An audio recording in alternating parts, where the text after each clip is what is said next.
the dog will look at the sheep and look intimidating. So they say, okay, now I know that I need to go somewhere. Goats are more stubborn, and so they might need a little bit more incentive to move, which is why Dutch, being a Lucide dog, is perfect. You're listening to the Soul Touched by Dogs podcast, the show for dog lovers who see dogs not as toys or tools, but wise souls worth our respect and care.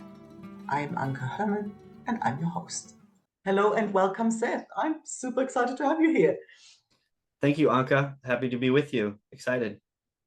I'm very excited too, because we have a very interesting topic today that we've not ever covered on the show at all. So I'm not going to build up the suspense any longer. Let people know where in this lovely world you're based and what's your business with dogs. Yeah, I am in Wisconsin, USA, which is it's a wonderful, it's a beautiful state.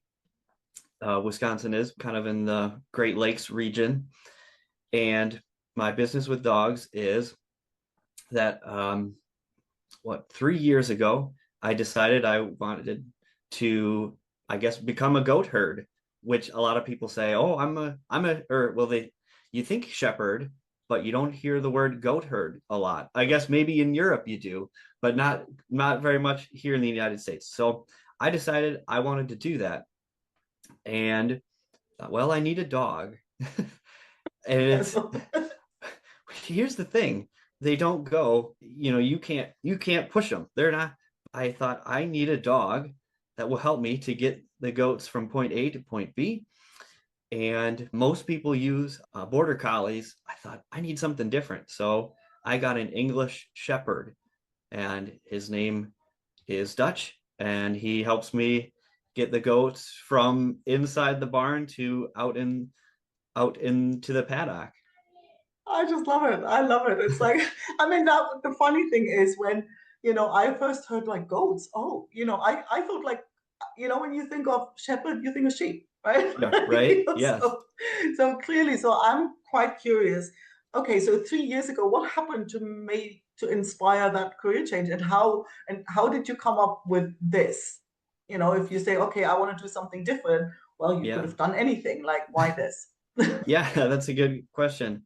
I guess there's something in me just thought that I wanted to graze, or be a grazer, meaning I wanted to have animals out on pasture.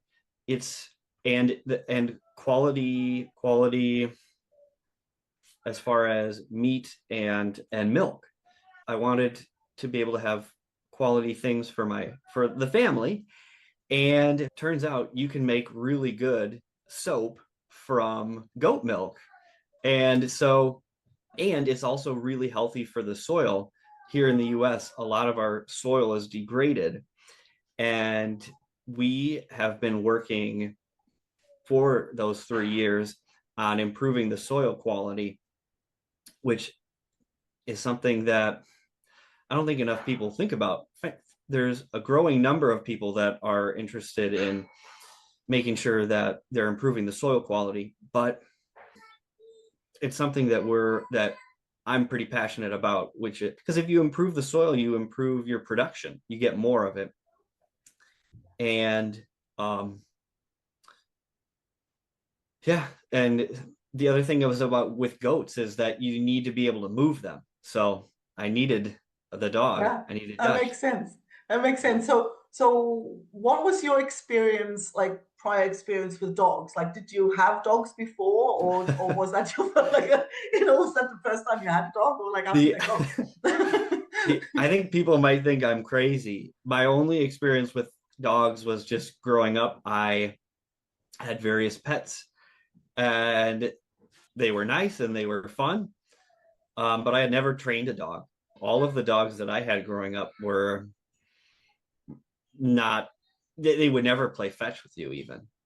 So I kind of jumped in head first. I purchased the book Stock Dog Savvy, which is very helpful about with training. A way to me, come by, stand, walk up, all that kind of stuff. And yeah, that book was helpful to the point where somebody like me who had zero training could get the dog to the ability of actually being able to do stuff, which was really fun. That's interesting. And so, I mean, I don't know, like I have a, I have a Spanish Mastiff, so she's, Mhm. she's normally out with the sheep at night, and so we're Okay. her sheep, I guess. So, and but you can tell genetically, like I never taught her anything, but like she's out working. Like at night, she's kind of, sitting on the porch and like, I mean, so how was there specific consideration to get this kind of breed of dog to think like, okay, because well, there might be like mine would probably not do the job, right? So it's like you kind of need to have the right dog for the right job as well. So how Yes, did you know which dog to get? that's a good, yeah, that's, I spent a lot of time thinking about this. And I ended up getting an English Shepherd because they are what's in the herding world. There's loose-eyed and strong-eyed. Strong-eyed is what your typical Border Collie. Mm, The dog will look at the sheep and look intimidating. Okay, so they say, okay, now I know that I need to go somewhere. Goats are more stubborn, and so they might need a little bit more incentive to move, which is why Dutch, being a loose-eyed dog, is perfect. Loose-eyed just means that they get up a little bit more close and personal. They don't have very much personal space. In fact, like this is how much they have, actually less, like that. mm. They just want to constantly be right there, either with you or with the stock. And so I thought, okay, well, since goats are so stubborn, I thought an English Shepherd, which is going to be up close and personal, is going to be perfect. So how old was he when you got him? Did you get him Oh, as a he's, puppy or? yeah, a puppy. And it was very difficult. Or well, the thing is that when you're training a herding animal, you need to wait about a year before you do anything herding related, because you might scare them, right? Mm, Those animals are big and he's small. You have to resist and wait until they're big and strong enough to be mm, tough, to be the top dog, to be the leader of the herd, basically. mm. Um, but that gives you a year to train, which is helpful. So you just show restraint and wait until the year is up, and then you can start to get the dog with the animals. So what does a normal day look like? Like is the dog like say now, is the dog with you in the house or is the dog with the goats? Or like, what does it like? I can't even picture like a day. Like what do you do during the day? Yeah. So a typical day would be when we're herding. Right now, we're not herding because there's snow and everything. But a typical day would be we wait until the proper time. And that every day is different when anyway. And so I open up the gate and or I say, okay, Dutch, bring the goats. And I would say it's maybe around 8 o'clock. I like to let the sun come up and stuff. Imagine about sunrise, maybe in 45 minutes after sunrise, when the dew is gone, basically.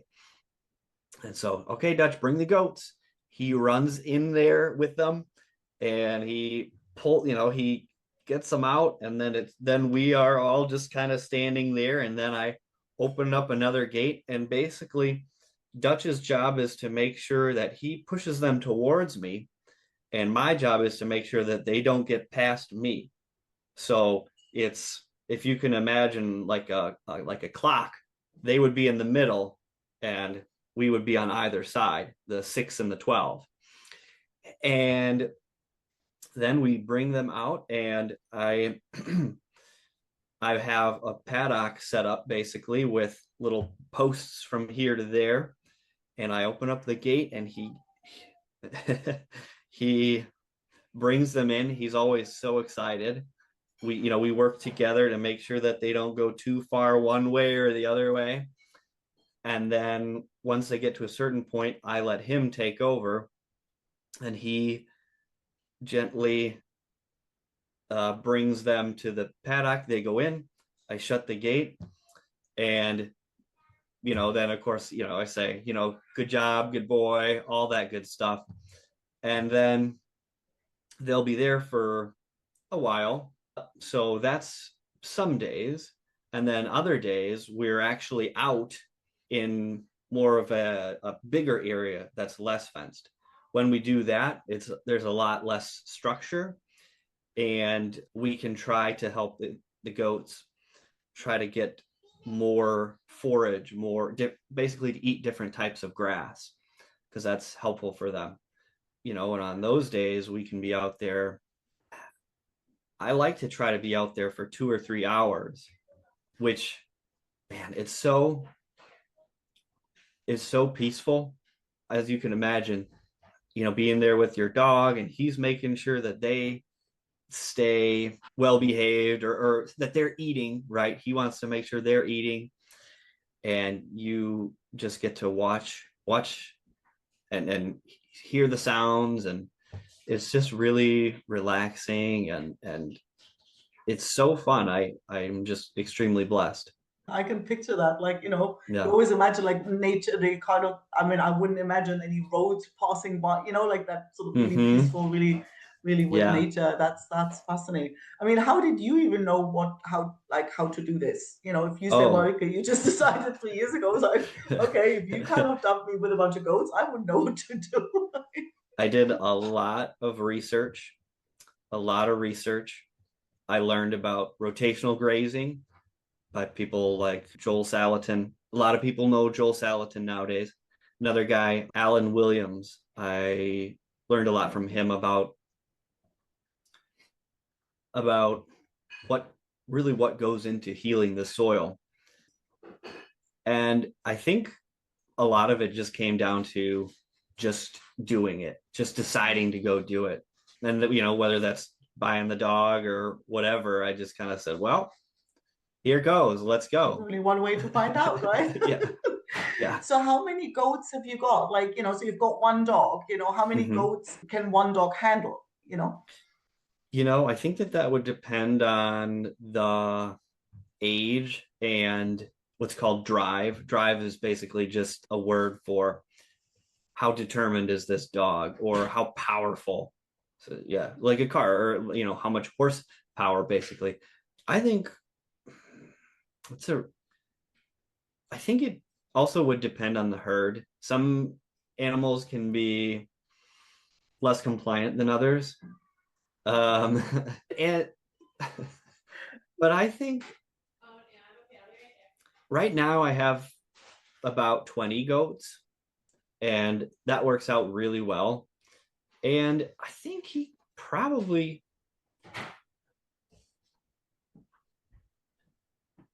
maybe about 100. I don't know. I guess I'll get 100 goats and I'll find Find out. out, right?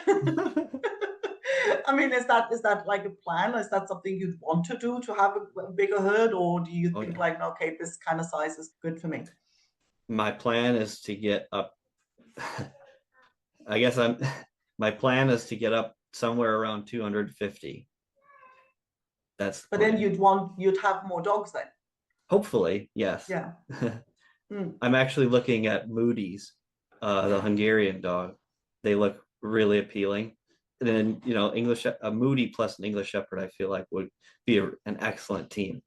I mean, is that difficult to have them like, okay, Dutch now has been the only like an only child kind of thing, like the only dog. I mean, would you expect that to be difficult to work together with? Because that's not just like a couple of dogs in the house as pets, right? So I mean, there's Oh also the yeah, question of whether they get on or not, but there's still another whole other level of whether they can actually work together. yeah. So there are the there are trainers that are just amazing. They will do whistle commands for their Mm. dogs.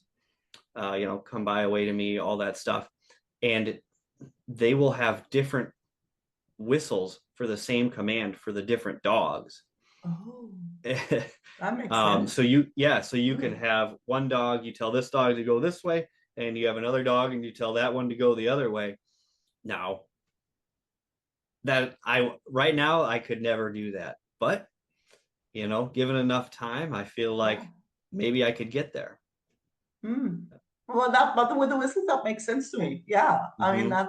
yeah. And then each dog knows where to go. So there's no, yeah, totally. Yeah. So basically, at the end of the day, if the goats are back so this is the dog, when the dog's not working, is the dog with you in the house, or does he stay with the goats?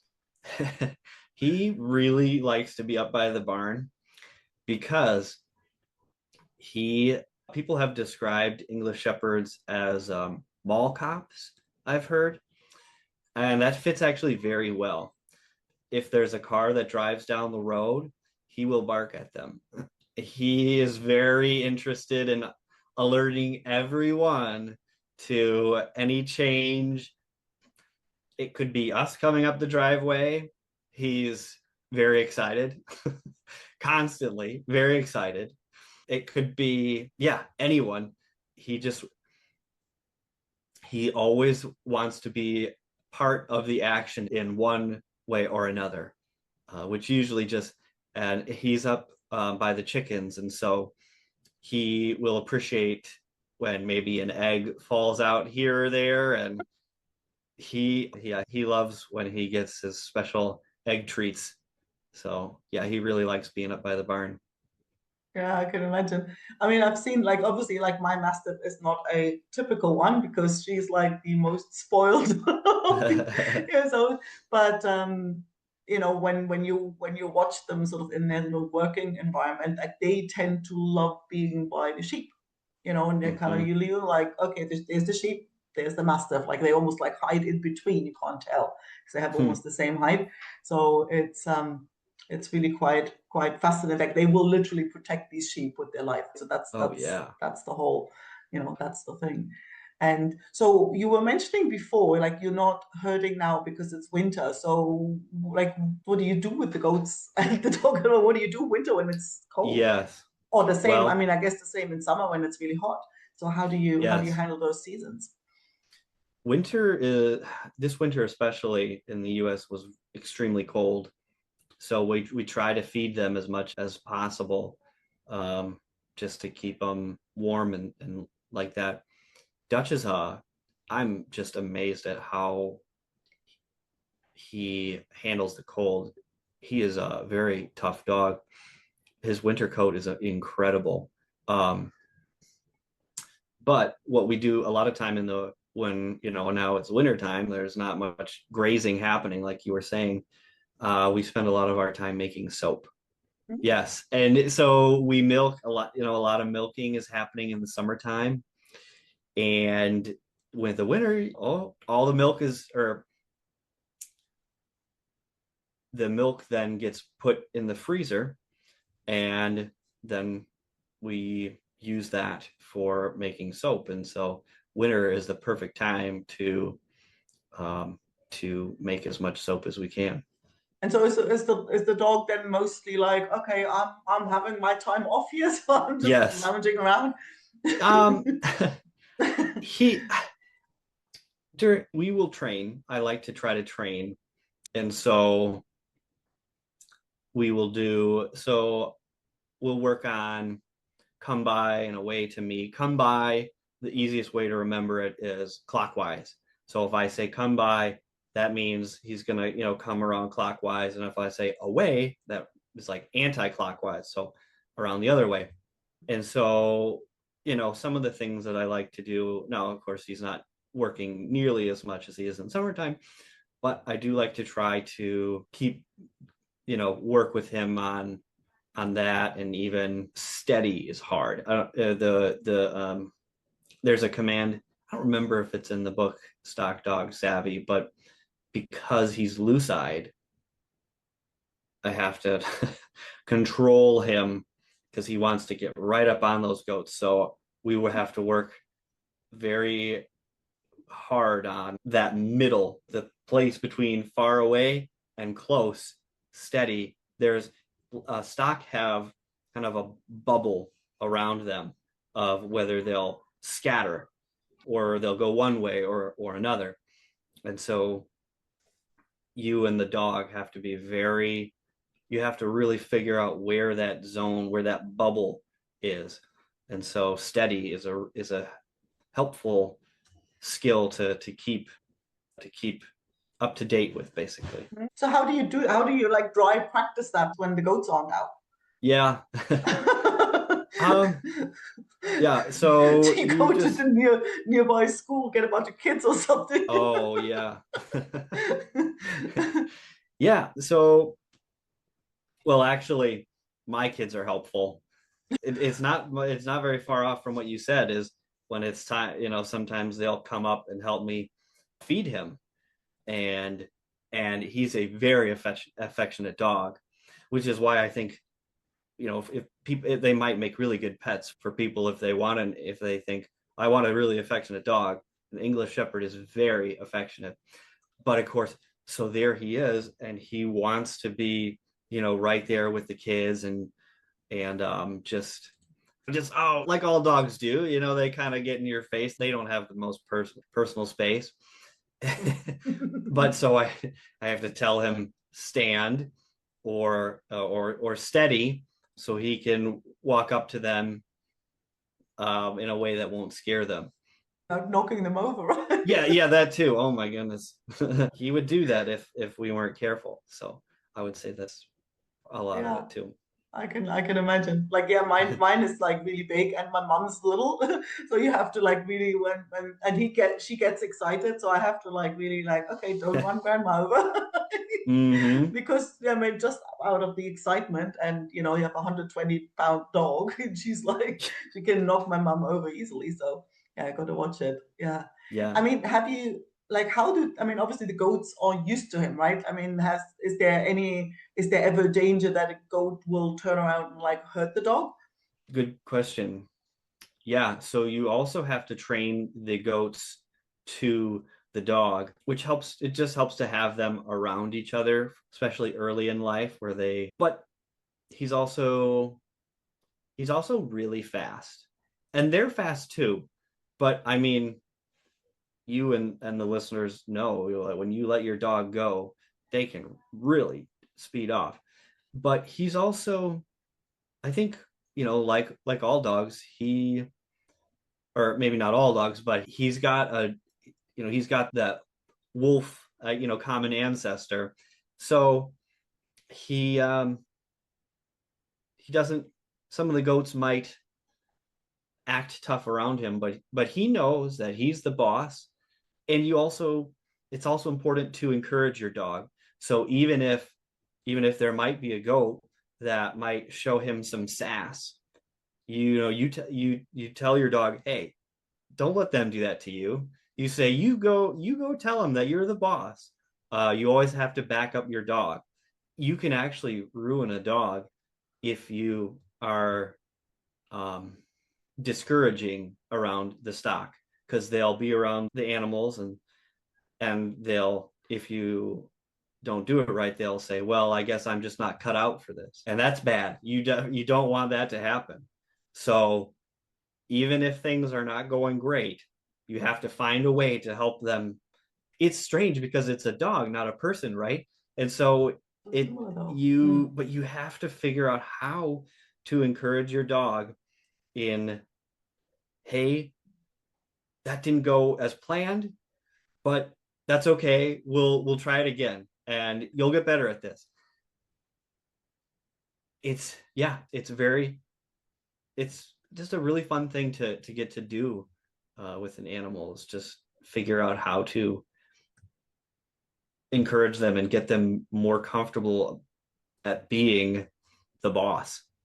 Yeah, I mean that assertiveness. I've seen it with the mastiffs, like when they get, when they're like puppies, they Mm-hmm. basically get put with the sheep like really early. Mm-hmm. When they're really tiny, they put them with the little sheep. right? So there's basically a whole bunch of babies you don't even know who's who, so and they basically grow up together, and they say it's like it's really important that is done early, because if you took mine, who hasn't seen a sheep from a mile away, right, like that, she would probably, I don't know, but they say she wouldn't do the job, because like she'd Mhm. probably go and go after them. I don't really can't really picture it, but I wouldn't want to, so there is that they need to get used to. And they also say like the bigger sheep will actually sort of, you know, yeah, tell the puppy who's bossy. So there's almost like there's a Mhm. little bit the other way around. So they're not supposed to Yes. be controlling them. They're literally there to protect them, and you don't want them. They want the dogs to have respect of the sheep. So it's really, but you have to be kind of really careful and manage that whole interaction carefully, so you don't, yeah, as you said, like nobody gets scared and can't end up collaborating. Yeah. It's absolutely fascinating. So, I mean, do you still, I mean, you've been in it for 3 years, like long enough to know whether it was a good move or not. Like, do you still see yourself doing this in 20 years? I think so. Yeah, I hope so. It's really fun. It's something as I when I'm out there and I'm with the goats and with Dutch, and I think, or last year I remember thinking, I feel bad that I'm the only person here. I think more people should be able to see this. Something that I'm looking to do, and hopefully will be happening soon. And this spring is I'll be um, setting up a drone in the sky that will follow us around. So people, I don't know a schedule or anything like that yet, but it's so fun and so enjoyable that I just thought I need to not do this alone. I need to include people on this so that they can participate. And so yeah, hopefully this spring Wow. we'll be live, live on the pasture. But they've got the name for, you've got a YouTube channel already, right? Because I was just thinking there, you've got the name for the YouTube channel right there. So I'm gonna be starting a new YouTube channel just for the farm. I have not made that yet. I have not made that yet, But but you've got the title now. I do. Yeah, yeah. Oh, that's fabulous. So if people want to find out more about you, connect with you, or are interested in like, ooh, that sounds like something I'd want to do, how can they Hmm. get in touch with you? Yeah. So they can go to my website. It's newplymouthfarm.com. They can sign up for the email list, and that is as I progress in all that stuff, they can keep up to date on Dutch, and they can see pictures and hopefully soon videos when the drone stuff starts happening. They can go out, and then I'll have the YouTube channel. So if they want to keep up to date, the email list. And we also have our soap on the website. And I set up a 10% discount for people if they wanted to buy soap Oh, from our wonderful. website. Mm, And I put the code is Soul10 cool. in honor of Anka and Oh, the awesome. podcast. Thank you. Um, and yeah, so And and you it's ship it's anywhere in the US, right? yes, anywhere in the US except for Hawaii and Alaska. Okay, that's good to And know. yeah, and yeah, so if people want to get soap or and keep up to date with us, and the journey for us has just begun. It's going to be a lot of fun to come. So I think if they sign up for the email list, they'll see a lot of fun stuff in the future. Fabulous. Well, thank you so much. This was so interesting and so much fun. It's like, I was like, oh, God, no, I'm going to sign up for that, because it's just, yeah, just sort of fascinating. Because I think, I don't know, maybe 100 years ago, people were more used to that kind of life, and had Yes. somebody close who would live that sort of lifestyle. But now we kind of don't get that anymore. So Yeah. it's beautiful Yeah. to kind of keep that up, and just hear your passion about it. I just totally Oh love yeah. it. So thank you so Thank much for you. coming on. Thank you, Anka. Thanks so much for listening. If you enjoyed the episode, don't forget to subscribe and leave a review so other dog lovers can find the show.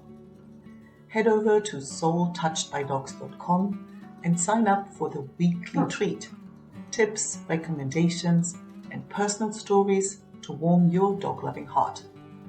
And if you know a awesome human you think I should interview, I'd love an introduction. Email me at Anke, that's ANKE, @soultouchedbydogs.com.